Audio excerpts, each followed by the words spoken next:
Magsimula ang kwento kung saan natapos ang unang kabanata. Sa isang sandali ng matinding pangamba, lumapit si Esel kay Han, luhaan ang mga mata, at balisa niyang tinanong kung ano ang mangyayari sa kanila kung tumigil ang Master. Ngunit tila walang pakialam si Han at nagsabi pa na maaaring gawin nga iyon ng Master. Dahil sa sobrang pag-aalala, inilahad ni Esel ang kanyang pangamba tungkol sa kanilang magiging kapalaran. Nagpahayag siya ng kaba na mabubura ang account kung hindi makakapag-login ang Master sa loob ng 6 na buwan, kaya mariin niyang iginiit na hindi ito maaaring tumigil. Magaan lang ang tugon ni Hana sa oras dito sa lobby, katumbas iyon ng 1 taon at 6 na buwan. Habang patuloy ang pag-agos ng kanyang luha, iginiit ni Esel na hindi magagampanan ng lobby ang tungkulin nito ng walang Master, at mawawala ang interaksyong puwersa. Pagod at napasigaw siya na mawawala siya, sabay pakiusap na hindi pa sapat ang oras ng kanyang pamumuhay. Gayunpaman, pinayuhan siya ni Han na huwag maging sobrang dramatiko dahil wala pa silang katiyakan na titigil nga ang Master. Tiniyak pa niya na hindi dapat mag-alala si Esel, at kung ganoon kahina ang loob ng Master, matagal na itong tumigil.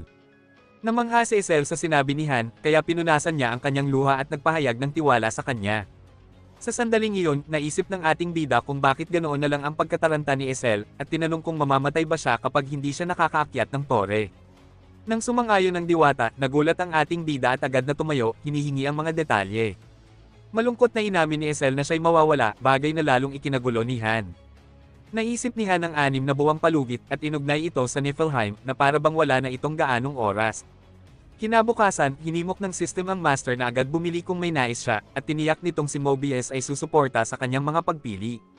Bumili ang Master ng Gold Triple Package na naglalaman ng 5,000 gems at 3 gift card para sa halagang 90,000 won. Sa package na iyon, sinimulan ng Master ang Advanced Summoning at 3 3-star na bayani, sina Nokin, Winard, at Jelan, ang lumabas mula sa silid. May mapanuyang ngiti, tinanong ni Jelan kung sino ang pinuno ng lugar na iyon, sabay sabi na nais niyang magpahinga. Sumagot ang Master na gagabayan sila patungo sa kanilang tutuluyan. Samantala, nang makita ang 3 3-star na baguhan, sinabi ni Han kay Aaron na kailangan silang sanayin, at tinanong kung handa siyang gawin iyon, ngunit tumanggi si Aaron.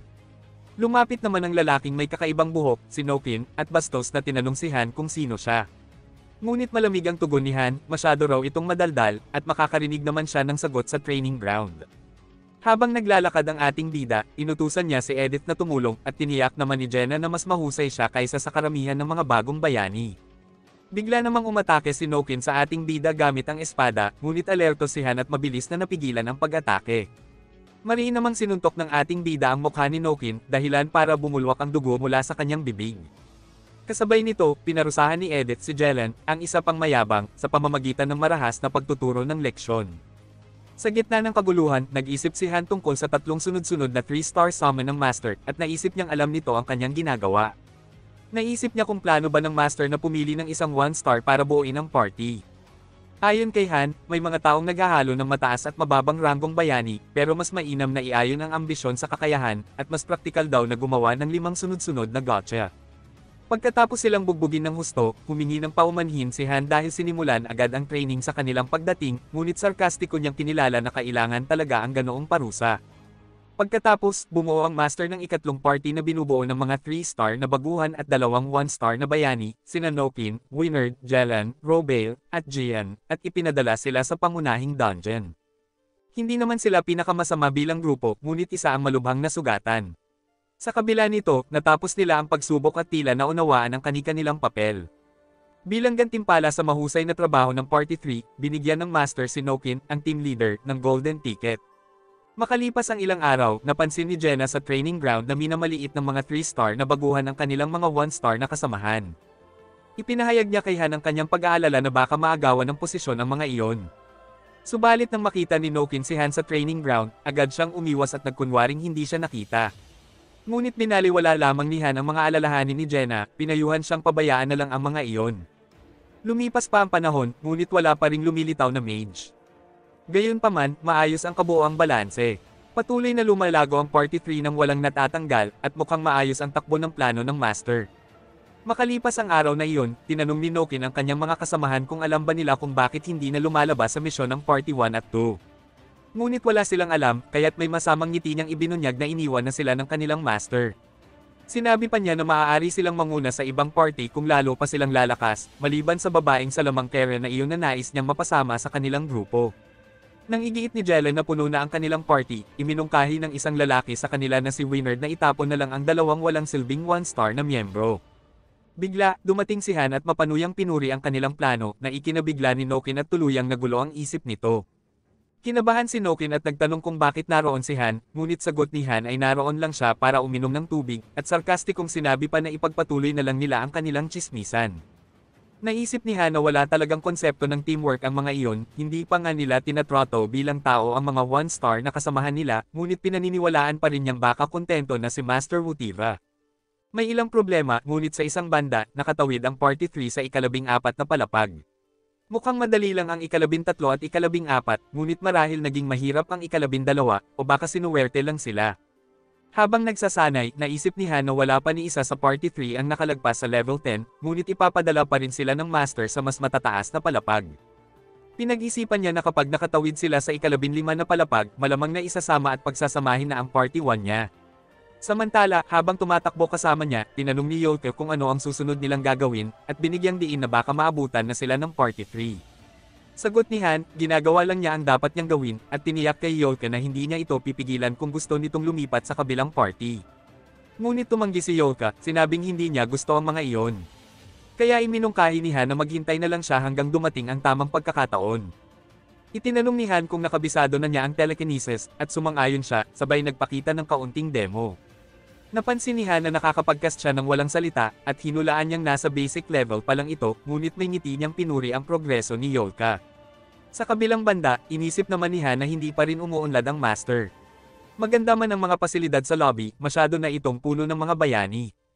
Nabuksan ang mga bagong espasyo ng malinis ang ikasampung palapag, ngunit wala pa ring naitayong pasilidad.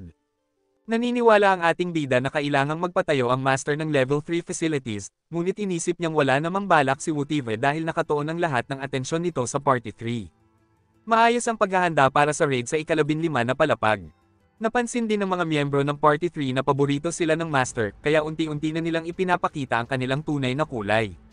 Sa ngayon, maliliit pa lang na bagay, tulad ng pagsigaw kay Chloe na magdala pa ng karne at pag-agaw ng mga upuan sa lobby, ngunit kung magtatagumpay sila sa ikalabinlima, tiyak na lalala pa ito.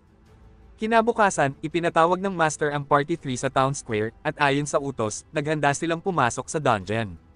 Sa 5 miyembro ng Party 3, kumpiyansa sina Nokin, Winard, at Jelen, at nagdala pa sila ng mga basic HP potion bago pumasok. Samantala, habang pinagmamasdan ng Party 3, naiinis na sinabi ni Jenna na pinaghirapan ng kanyang party ang ganitong antas, at medyo malupit ang ginagawa ng Master. Ngunit tiniyak ni Han na muli pa rin silang magkikita. Kasabay nito, dahan-dahang bumukas ang siwang ng oras at espasyo, at pumasok ang Party 3. Bago tuluyang makapasok, lumingon si Nokin. Paruganting tinawag niya si Han na bastardo at idineklara na pagbalik niya mula sa dungeon, ipapasabi niya sa Master na pag-alitan ito, sabay kutsa kay Han na maghintay sa kanyang pagbabalik. Subalit ni hindi iyon pinansin ni Han, habang si Aaron naman ay nag-aalala kung ano ang mangyayari kapag nagtagumpay ang Party 3. Sagot ni Han, kung matalo nila ang ikalabinlima na palapag, kailangan ng sumunod ng kanyang party sa Master. Kung hindi, baka mamatay sila. Naisip pa niya na posibleng ang magtagumpay ang Party 3 dahil may mga pagkakataong ipinapadala ng Master ang mga party na akala'y mamamatay, ngunit sila pa ang nakaka-clear ng palapag. Kung magtagumpay sila, mas lalo pang magkakaroon ng tiwala sa sarili ang Master at ang kanyang mga tao, at baka hindi na kailanganin ang Party 1. Pagkaraan ng masusing pag-iisip, pinaalalahanan ng ating bida ang kanyang mga kasama na kung makabalik ang mga iyon, dapat na silang sumunod sa Master at huwag nang lumaban pa. Naisip ni Hana sa oras na iyon, malamang na nasinthesis na siya, anumang mangyari, matagumpay man o bigo ang Party 3 sa ikalabinlima na palapag, isang sugal ang lahat. Samantala, nakapasok na sa portal ang Party 3 at natagpuan ang kanilang mga sarili sa isang kakaibang lungsod na labis na ikinagulat ni Nokin. Pero bago ang sunod na chapter, huwag kalimutan mag-like, share at subscribe sa ating YouTube channel na Isekai.